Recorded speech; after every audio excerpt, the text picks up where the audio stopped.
I enlisted in the Navy May the 4th, 1917, at the age of 17 years, 6 months. After enlistment in Pittsburgh, Pennsylvania, I was home for a month, leaving January 6 with 110 rookies for the Naval Training Station at Newport, Rhode Island, where I received my basic training. After receiving my basic training in Newport, Rhode Island, I was sent to a reserve training camp at Portsmouth, New Hampshire, to await the docking in port at Norfolk, Virginia, of the battleship USS Florida. I left Portsmouth in October, traveling by rail to Providence, Rhode Island, where we went aboard the passenger liner Ontario of the Merchant and Miners Transportation Company. The ship left port about 5 o'clock in the evening. About the time we were to sit down for our evening meal, we encountered a heavy storm as we traveled south about 21 miles from the shoreline. Needless to say, we had a bunch of seasick rookies. I was first of the 3 in our stateroom to become seasick and fed the fish aplenty, remaining on the top deck until I was drenched by the spray from the waves and had emptied my stomach. No sooner had I retired, very seasick, to the upper bed in my stateroom when my 2 buddies came in real sick, one praying and hoping the ship would sink, the other cursing and hoping the ship would sink. The ship arrived in Norfolk, Virginia the following evening, but I had been so sick during the trip, I did not leave my bed.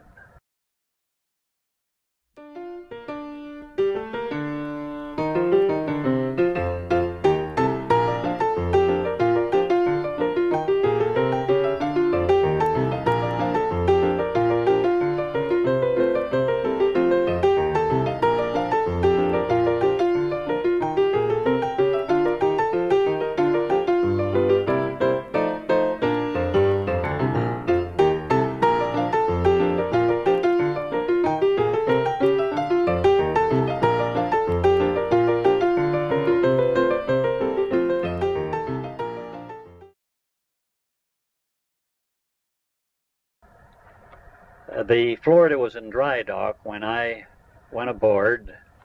Our ship left dry dock painted like a checkerboard, which led me and the other sailors to believe we were going to be delegated for sea service in the war zone.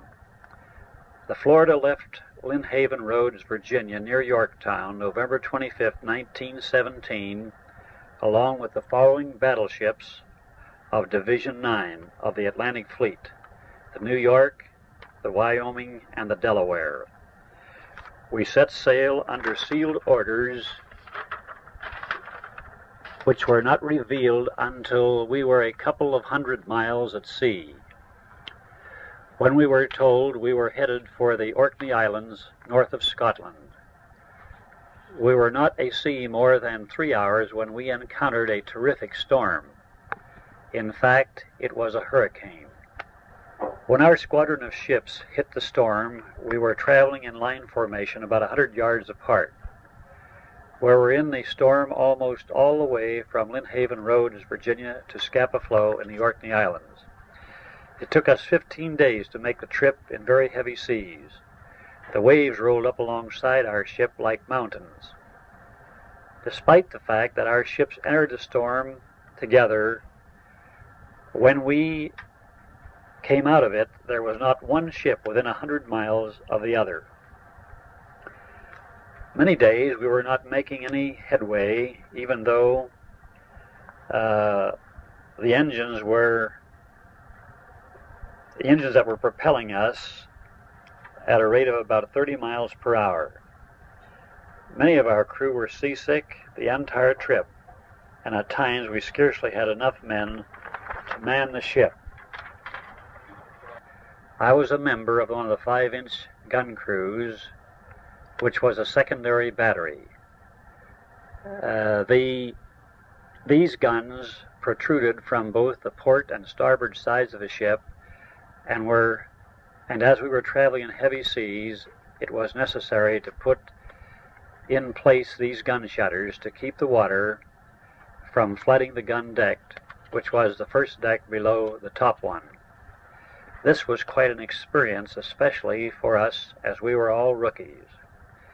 We attempted to get these shutters in place many times, only to have a big wave hit the shutter just as we were about to secure it, driving it down to the deck, and we who were attempting to fasten it into place across the deck to the inner bulkhead.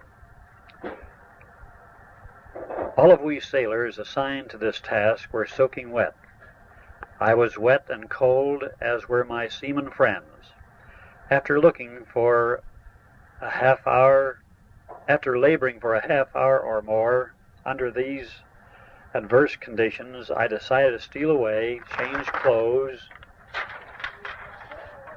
and leave the task to my mates of finishing this job. When I returned about an hour later, the shutters were in place, and I was told that I had been reported for shirking my duty. But I was scared, for this could have meant a court-martial. However, the petty officer in charge of the gun's crew knew I was a rookie and overlooked this cowardly act. During the storm, we lost about 100 large drums that were filled with gasoline to propel the boats that were used to take the enlisted personnel from the ship to shore and the shore to the ship. We almost lost one of the steam-propelled boats, which was used to take the officers to and from the shore. If we had been in the storm several days longer, we would have lost the craft, which cost about $30,000 or $40,000.